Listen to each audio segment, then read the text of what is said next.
Assalamualaikum warahmatullahi wabarakatuh.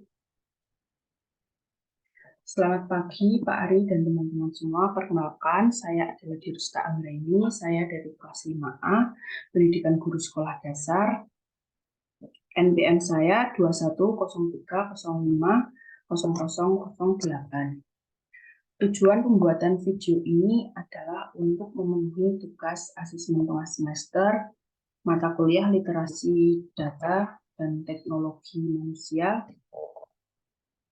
yang diampu oleh Bapak Ari Suryawan, Master Pendidikan. Sebelum menuju pada hasil pengolahan data, saya akan menunjukkan data awal terkait dari nilai pretest dan posttest, kemudian dari kenaikan nilai pretest dan posttest.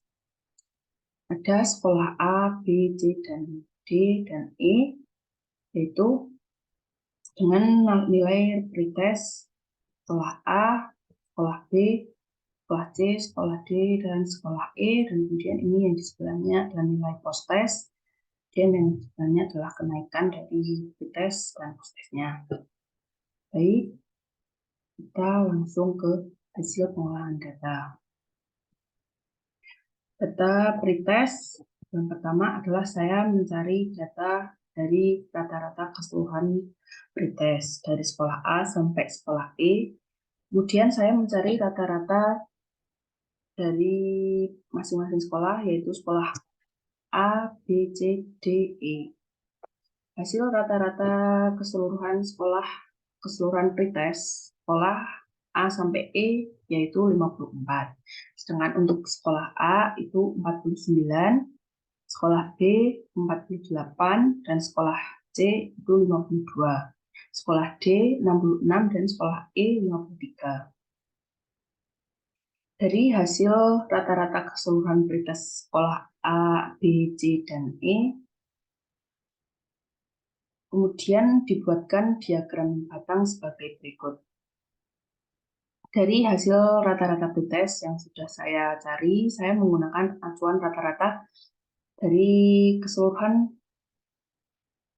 yang di sebelah kanan ini, yaitu 54. Berdasarkan diagram batang ini, dapat kita simpulkan, yaitu dari data tersebut dapat dilihat bahwa rata-rata keseluruhan sekolah adalah 54. Dari kelima sekolah yang telah didata, dapat disimpulkan bahwa sekolah yang paling unggul rata-ratanya yaitu ini, sekolah D. Kemudian sekolah yang rata-ratanya paling rendah yaitu sekolah B, yaitu 48. Acuan rata-rata tersebut berguna untuk melihat perbandingan antar sekolah yang dinilai dengan nilai yang bagus. Dari hasil tersebut dapat dilihat dari urutan tertinggi hingga urutan terendah adalah sekolah D, E, C, A, dan B. Kemudian yang kedua, saya mencari terkait keseluruhan posttest dari sekolah A sampai E. Kemudian saya juga mencari rata-rata posttest dari masing-masing sekolah A, B, C, dan E tersebut. Hasil dari rata-rata keseluruhan posttest yaitu adalah 72. Kemudian sekolah A memperoleh rata-rata posttest 63, sekolah B sama dengan sekolah A yaitu 63, dan sekolah C 86. Sekolah D yaitu memperoleh rata-rata 81, dan sekolah E memperoleh rata-rata 67. Dari hasil rata-rata keseluruhan posttest dari sekolah A sampai sekolah E, dan hasil rata-rata dari masing-masing posttest sekolah A, B, C, D, dan E, maka kita buatkan dan kita jadikan ke diagram batang. Dari hasil rata-rata posttest yang sudah dibuatkan, saya menggunakan acuan untuk membandingkan rata-rata sekolah A sampai ini itu dengan keseluruhan dari posttest tersebut, yaitu tadi 72. Berdasarkan diagram batang ini dapat kita simpulkan, yaitu data di atas merupakan hasil dari post-test yang telah dilakukan setelah pretest. Dari data tersebut, acuan rata-ratanya adalah yaitu densitas kanan ini dari keseluruhan adalah 72. Dari hasil tersebut terlihat bahwa keseluruhan sekolah mengalami peningkatan yang sangat signifikan. Terlihat hasil kali ini, sekolah C lebih unggul daripada sekolah D yang awalnya sekolah D tersebut merupakan sekolah yang paling unggul di pretest. Kemudian untuk kelas A dan B sekarang memiliki rata-rata yang sama yaitu di angka 63. Hasil post-test ini jika diurutkan dari sekolah yang memiliki rata-rata tertinggi hingga sekolah yang memiliki rata-rata terendah yaitu sekolah C, sekolah D, kemudian sekolah E, dan sekolah AB secara berurutan karena sekolah A dan B memiliki nilai rata-rata post-test yang sama. Kemudian yang ketiga, saya mencari data rata-rata kenaikan dari sekolah A sampai sekolah E. Kemudian saya juga mencari rata-rata kenaikan masing-masing sekolah. Dari hasil rata-rata keseluruhan kenaikan yaitu ada 18. Mencapai angka di 18.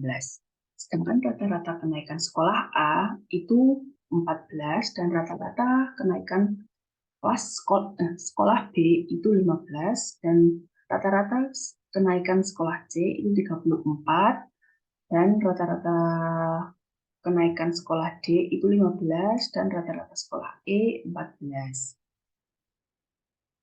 Kemudian dari hasil rata-rata keseluruhan sekolah A sampai E, hasil rata-rata dari masing-masing kenaikan sekolah A, B, C, dan E, kita buat diagram batang sebagai berikut. Dari hasil rata-rata kenaikan yang sudah saya cari menggunakan acuan rata-rata keseluruhan yaitu di angka 18 ini dapat kita simpulkan bahwa dari data tersebut dapat dilihat mana yang mengalami kenaikan yang signifikan. Dari data kenaikan tersebut terlihat jelas sekolah C mengalami kenaikan yang sangat tinggi dibanding sekolah yang lain. Terlihat dari data bahwa sekolah C mengalami kenaikan nilai sejumlah 35. Hasil rata-rata dari 5 sekolah adalah 18. Selain kelas C, tidak ada yang melebihi rata-rata kenaikan tersebut. Jika diurutkan, hasilnya sekolah C, D, B, E, dan A. Ya, kelas C ini mengalami 35, kenaikan 35 yang kemudian yang lain itu di bawah 18. Nah, maka dapat kita urutkan dari kenaikan yang memiliki kenaikan tertinggi itu kelas C dan kemudian berikutnya ada kelas D, B, E, dan A. Kemudian yang terakhir saya mencari terkait perbandingan rata-rata keseluruhan dilihat dari diagram batang ini sebagai berikut yang sudah saya buat. Ini untuk yang warna biru adalah rata-rata pretest dari masing-masing sekolah dan keseluruhan. Kemudian untuk yang warna oranye ini adalah rata-rata dari nilai post-testnya. Kemudian yang abu-abu ini merupakan rata-rata dari kenaikan kelima sekolah tersebut. Kemudian dari data diagram batang ini dapat kita simpulkan bahwa dari data tersebut, data yang telah dibuat dapat dilihat bahwa sekolah D adalah sekolah yang memiliki nilai yang lebih unggul. Mengapa demikian? Hal ini karena sejak awal sekolah D telah melebihi rata-rata dari seluruh sekolah. Kenapa bukan kelas D yang memiliki hasil kenaikan nilai yang tinggi? Hal ini karena kelas D sejak awal memiliki rata-rata di bawah rata-rata keseluruhan. Hal inilah yang membuat sekolah C harus meningkatkan kualitas siswanya.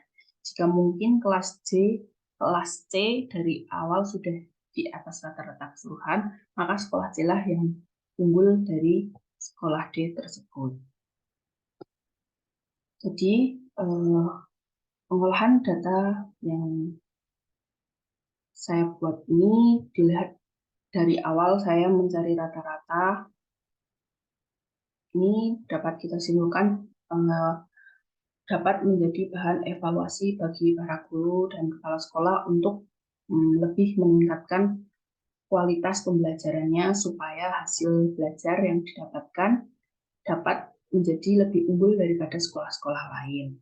Dan mungkin bisa menjadi pertimbangan bagi Bapak dan Ibu guru di sekolah tersebut untuk segera mengadakan evaluasi terkait pembelajaran sehingga pembelajaran yang akan datang dapat menciptakan sebuah hasil belajar yang lebih unggul. Baik, cukup sekian presentasi dari kami. Apabila ada kesalahan kata, mohon dimaafkan. Saya akhiri. Wassalamualaikum warahmatullahi wabarakatuh.